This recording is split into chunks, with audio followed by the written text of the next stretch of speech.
Obi Janabalaba.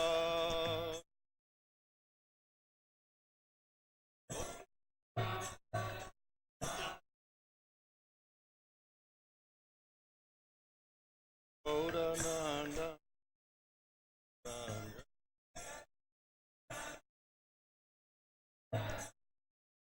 Kamunatira Manacha.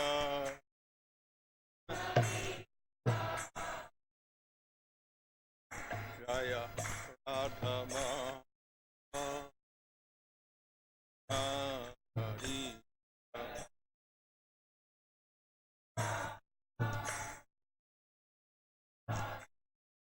Krishna Hare Krishna.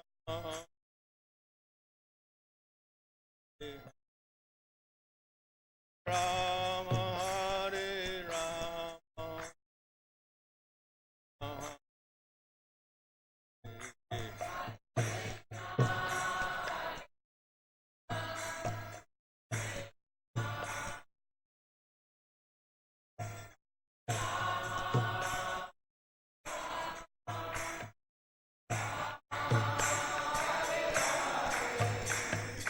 Prabhupada, Prabhupada, Prabhupada, Jaya Prabhupada.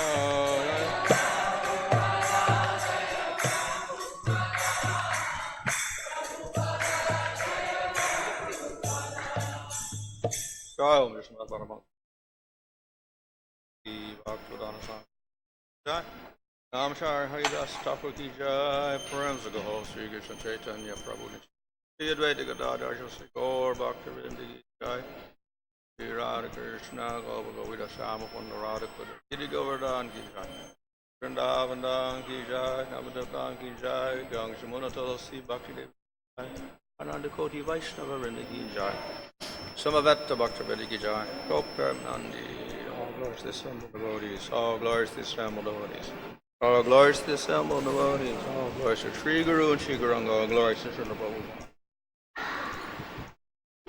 Om Namo Bhagavate Vasudevaya. Om Namo Bhagavate Vasudevaya. Om Namo Bhagavate Vasudevaya. Om Vishnu Vinaya Krishna Prasad Buddhadaya Srimati Bhaktivedanta Swami Nityanamane. Namaste Saraswati Devi Gauravani Prachadane. Nirvishesha Shunyavadi Paschatyadesh Tarane. Sri Krishna Chaitanya Prabhu Nityananda. Sri Advaita Gadadhar Shivasadi Gaur Bhaktivinoda. Hare Krishna, Krishna Krishna, Hare Hare. Hare Rama, Rama Rama, Hare Hare. Reading from Srimad Bhagavatam, Canto 10, Chapter 48, verse 20. Yata hi bhuteshu charachareshu mayada yoyonishu bhatinana evam bhavan kevala atmayonishu Atma Atma Tantro Bahuda Vibhati.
Yata, as he indeed, Bhuteshu, among manifested beings, Chara, mobile, Achareshu, immobile, Mahi Adaya, earth and so on, Yonishu, in species, Bhanti, manifest, Nana, variously, Evam, so, Bhavan, you, Kevala, one alone, Atma, yourself, Yonishu, in those whose source, Atma, Supreme Soul, Atma Tantra, self-reliant, Bahuda, manifold, Vibhati, appear.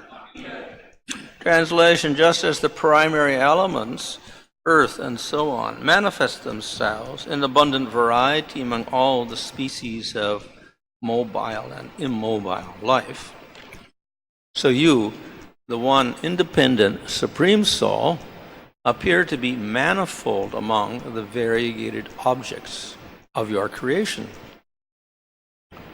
You create, destroy, and also maintain this universe with your personal energies, the modes of passion, ignorance, and goodness.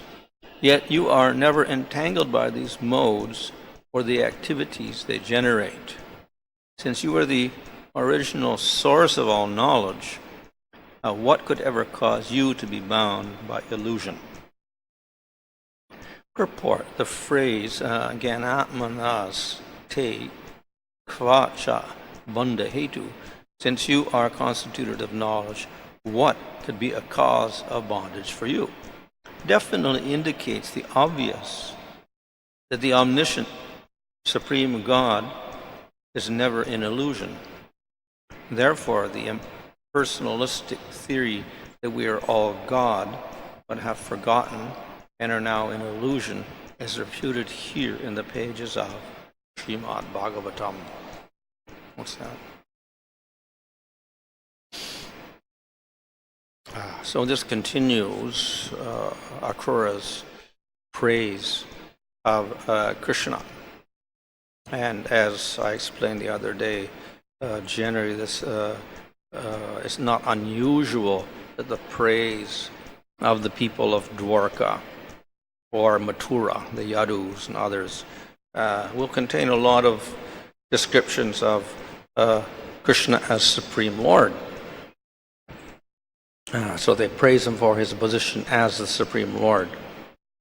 So, of course, the word Supreme Lord, Bhagavan, Paramatma, Ishvara, they have certain connotations, but it's not always clear because the words are used in different contexts. Sometimes we call it Jiva Bhagavan or whatever, God, Ishvara, etc.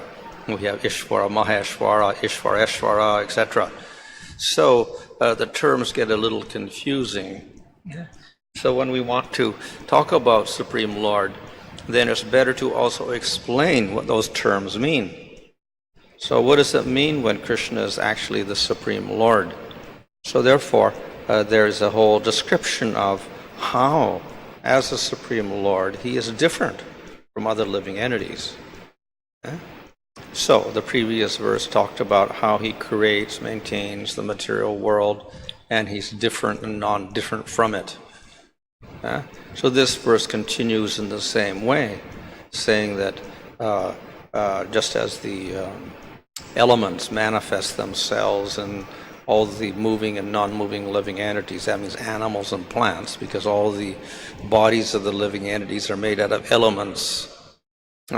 So in the same way, the Supreme Lord spreads himself throughout the creation, and somehow he's present there within everything. But at the same time, though he is everywhere and spread out everywhere, he is also separate. So that's what the next verse 21 describes, that he actually is never entangled by the modes of nature or any of the actions of the jivas, even though he is the creator of them and he pervades everything. So under normal circumstances in the material world, we don't see how that is possible. There has to be connections between the creator and the created object. And yet here they're saying, no, actually he's completely separate and not entangled by it. There's often the example given of the potter and the pot.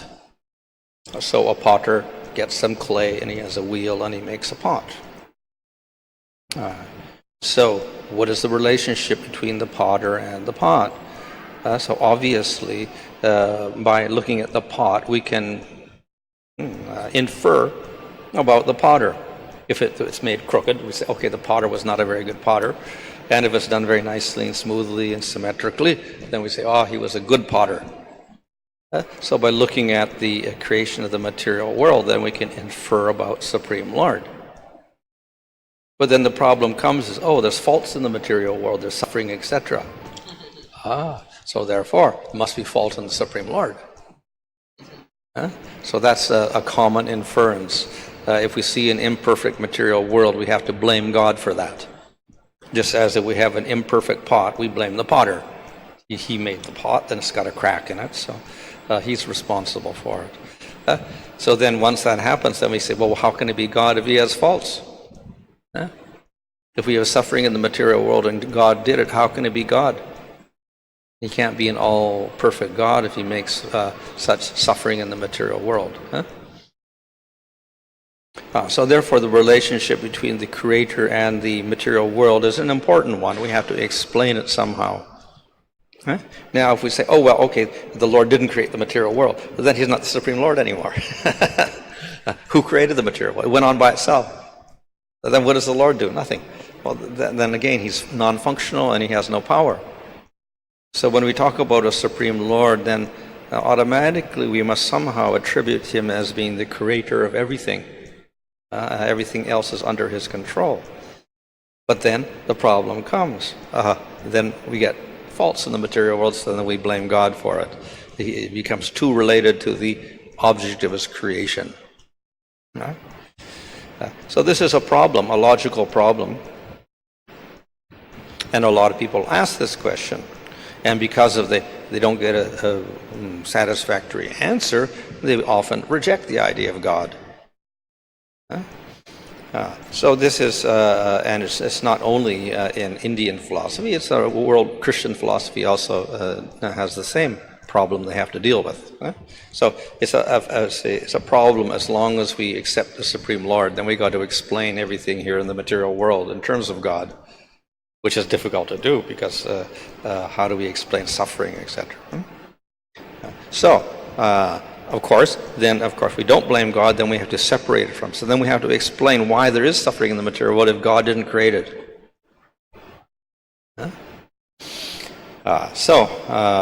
In the Vedic literature, in the Bhagavatam here, we see that it's quite clear that the Lord is completely separate from it. He creates it definitely, so that he's God. At the same time, he is also separate from it, not entangled by it at all, not related to it at all. Simultaneous, he's everywhere but not involved in it at all. So that has to be further explained because it also looks contradictory. You say that he is in everything in the material world and he's non-different from everything in the material world, and yet we say, no, he's separate, then problematic. So everything has to be explained very nicely. So in verse 21, it explains how the Lord actually, though he is the creator of everything and pervades everything, he is not affected by anything in the material world. And therefore we cannot blame him for what happens in the material world. Now, of course, not explained here, but the explanation we give is that what happens in the material world is because of another factor, the jivas. The Lord has his other Shakti, the Tatastha Shakti, which manifests the jivas, who are also non-different from the Lord and different simultaneously. So the Lord pervades material energy because it's made out of his Bahiranga Shakti, all the matter, 5 material elements, mind, senses, etc., plus jivas, who are the Tatastha Shakti. And they're both non-different from Supreme Lord, and simultaneously different. So when we talk about the Lord being non-different from his creation, yes, in one sense, matter is his Shakti and jivas are his Shakti, so therefore non-different. At the same time, we have to accept difference. Matter is inert, it's not conscious, quite different from the Supreme Lord, dependent on him. Can't operate by itself. Jivas, similar to the Lord because they have consciousness, but not one, but many, many, many jivas. They are anu, small particles, subject to ignorance, unlike the Lord. So they're also different. But it's the combination of these two, matter and the jivas, that gives certain results in the material world that we may not like. So the activities of the material world, the karmas, the suffering, the different positions of different people in the material world, all this is because of the combinations of matter and jivas. And the result of that. So the Lord, of course, brings them together, but the final result, the suffering and the karma, etc., is because of the jivas, not because of the Supreme Lord. So therefore, to explain the faults in the creation, or what we call faults, is actually the faults in the jiva. He is the one, because matter itself can't do anything, it's inert. So if anything happens in the material world, we have to blame the jivas for it. So therefore, when we see the faults in the material world, we should not blame the Supreme Lord, but we attribute that to the jivas in the material world when they interact with material energy and other jivas. So in this way, the Lord remains separate from the creation and not responsible for the bad effects of it. At the same time, because he is the Supreme Lord, he is the one that makes this arrangement. So therefore, though we do see faults in the material world, we also see good things in the material world. And ultimately, the Lord has a certain plan that operates in the material world. And through that plan, the jivas get benefit. So we have an arrangement in the material world by which the Lord elevates the jivas and makes arrangements for them to get out of the material world and have eternal happiness. So that's a good aspect of the material world. This is because of the Lord's arrangement. So in this way, we don't attribute any fault of the Supreme Lord, and at the same time, why he would create the material world with the jivas and matter, etc., because there's a plan behind it to help the jivas. So therefore, not a fault in the creation of the material world. So in any case, there's a separation of the Lord from the material world. He is not responsible for all the activities that happen here. The jivas have some minute independence, and it's because of that that we get problems in the material world. So the Lord is separate from that. So the gunas affect the jivas, but they do not affect the Supreme Lord. So the Lord, by his nature, of course, is all-powerful, and he has all knowledge. And with that knowledge, he creates the material world. So we don't expect him to become subject to the ignorance of the material world, though he has created it. So the one who is the origin of knowledge should not be subject to ignorance that is created within the material world. So this, of course, is a statement to also refute the idea that the jivas are actually Brahman, but covered by ignorance. and that by doing jnana, then you get liberated, and again, you become Brahman. So no possibility that Supreme Brahman can be subject to ignorance like that. So this is a defeat of the Mayavad philosophy, which talks about parts of Brahman becoming subjected to ignorance, becoming jivas, and then living in the material world in illusion. They get rid of the ignorance and illusion, then again they become Brahman. So here it says, rather the opposite. The Lord is the source of all knowledge eternally. He's never affected by any ignorance at all. Of course, he can also not be divided up into jivas, etc., and parts become subject to ignorance, etc. So he's always in his supreme position of knowledge, in his supreme position of power. And therefore, because he is all knowledgeable and all powerful, he makes perfect arrangements in the material world. And we cannot criticize those arrangements. Of course, because this material world is made up of these two energies, the Bahiranga Shakti and the Tatastha Shakti, there is some feelings of imperfection. You get Tamagun, Rajagun, Sattvagun, suffering, karma, etc. So the alternative is take shelter of the Antaranga Shakti, internal energy of the Lord. There is no suffering, no imperfection, no birth and death. And the opposite, complete bliss, increasing bliss at all times. So the Supreme Lord makes arrangement by which the jivas can reject the shelter of the Bahiranga Shakti and accept the shelter of the Antaranga Shakti and get supreme bliss. So it's beneficial. He makes arrangements which are beneficial for the jiva. So the process that does that is process of bhakti yoga.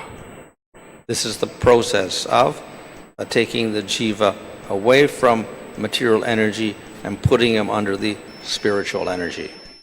Bhakti itself, of course, is Antaranga Shakti of the Lord. Prema is Antaranga Shakti of the Lord, Hladini Shakti. So if the Lord comes under the Antaranga Shakti, the jiva comes under the Antaranga Shakti, then he is full of bliss. But he's still a jiva in relation to the Supreme Lord. So,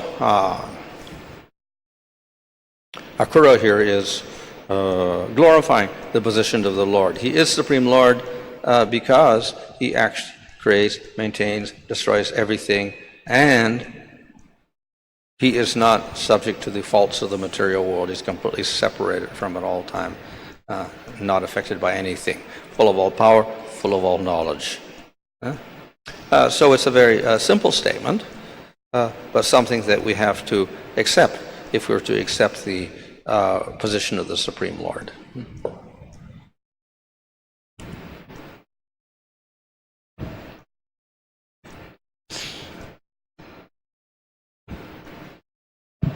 You see, you explained that this the material nature, Prakriti, is unconscious. Correct. So, but the Jiva Shakti is conscious. Then now question might come that how can unconscious overpower conscious? Yeah. So the reason that the unconscious can overpower the unconscious, it doesn't really overpower it in one sense, but the jiva, by his very nature, can be subject to ignorance. That's the Tatastha Shakti. He can be subject to ignorance. Lord cannot be subject to ignorance, so he's not called Tatastha Shakti. That jiva can be subject to ignorance. Therefore, he's called Tatastha. He doesn't have to be, but he can be. So he's a borderline energy. He's conscious, but can be subject to. So it's why he can be subject to ignorance and material energy is because he's not the Supreme Lord. The definition of the jiva is such that he is dependent and liable to ignorance. This definition of jiva. It's the very nature of jiva. So therefore, he can fall into ignorance, think he's a material body, take up a material body, get subject to karma and desires, etc. So it's the nature of jiva itself. Conscious particle, but subject to ignorance. Because in Maharaj, see, in the spiritual world, especially Golok Vrindavan, Krishna display his sweetness. Krishna display his sweetness in the Golok Vrindavan. But in the material world, normally, we don't see his sweetness aspect. We don't see that much, especially with the jiva.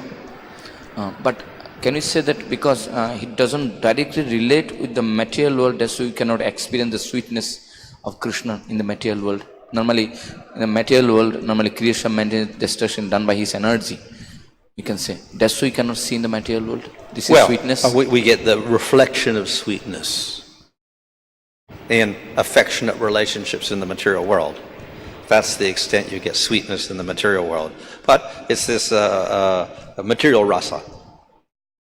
So material rasa gives rise to a type of sweetness. But it's temporary, subject to fault, it's always ends in disaster, etc. So this is what we call material rasa. So they have madhurya rasa in the material world, sakya rasa and vatsalya rasa and whatever. And they also have the other ones, fear rasa and anger rasa, etc. And in the material world, these become even more prominent than the primary, what we call the primary rasas. So there's no division of primary and secondary in the material world, only in spiritual world. But those rasas, the primary rasas, are the ones that give affection.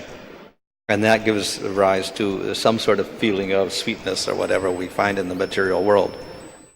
Although we might say that, this is little bit sweetness we experience in the material world, but actually, in reality, we see actually it's not a sweetness. It's not actually sweetness. At the end, it's suffering only. Yeah, under illusion. It's material rasa. Yeah, under illusion, Yeah. So the only way we can get actual sweetness is establish a relationship with Supreme Lord, who is perfect object of love.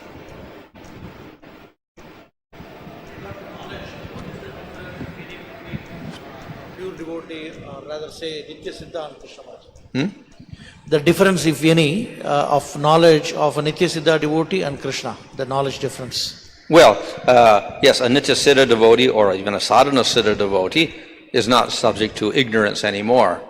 And it's described that because of the endowment of the Chit Shakti of the Lord in the form of Bhakti, obviously, which is Hladini and Samvit Shaktis, it becomes solidified with the Jiva and Prema.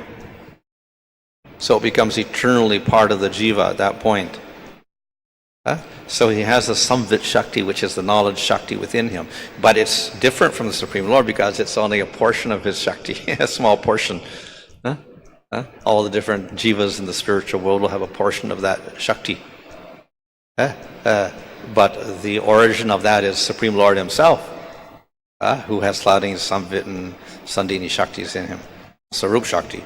So, similar to the Lord, and therefore not subject to ignorance of the material world, etc. But, again, the Jiva always remains Jiva.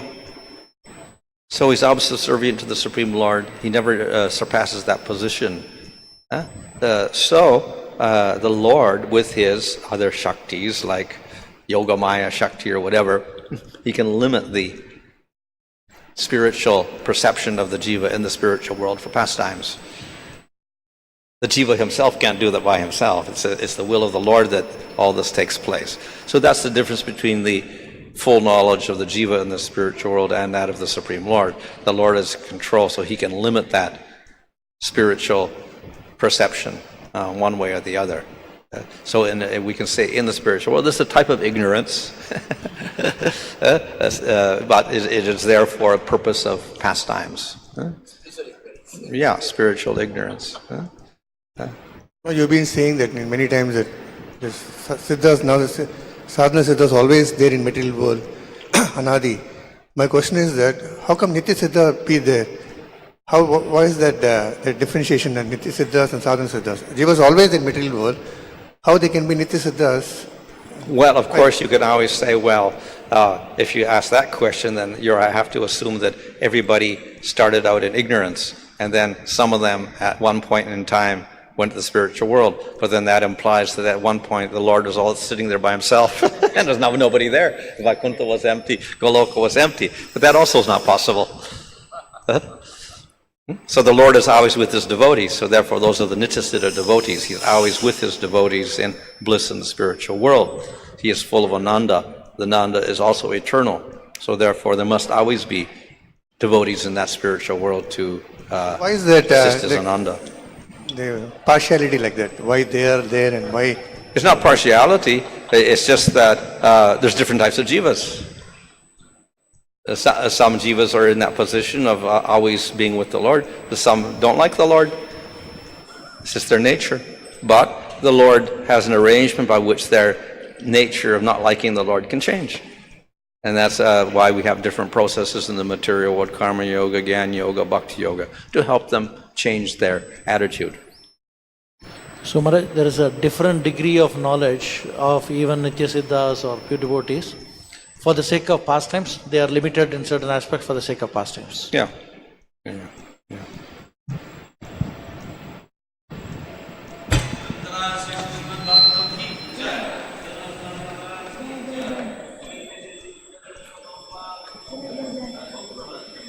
Krishna, Hare Krishna, Krishna Krishna, Hare Hare, Hare Ram, Hare Ram, Rama Rama, Hare Hare,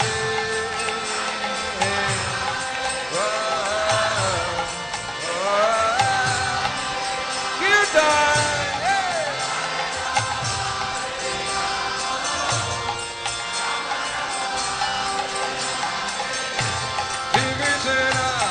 Hare Krishna, Krishna Krishna, Hare Hare, Hare Rama, Hare Rama, Rama Rama, Hare Hare.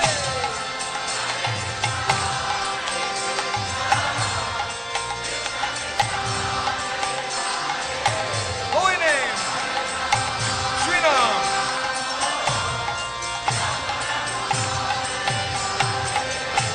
Hare Krishna, Hare Krishna, Krishna Krishna, Hare Hare, Hare Ram, Hare Rama, Rama Rama, Hare Hare.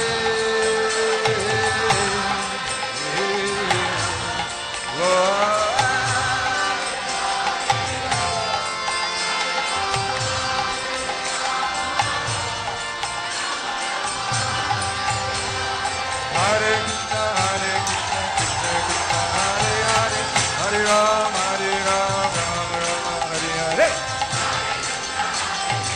Go! Hey, hey! Hare Krishna, Krishna Krishna, Hare Hare, Hare Ram, Rama Rama,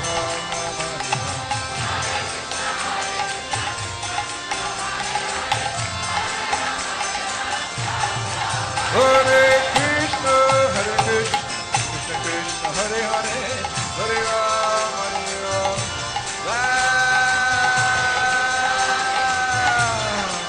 Kirtan, hey, hey. Hare Krishna, Krishna Krishna, Hare Hare, Hare Ram,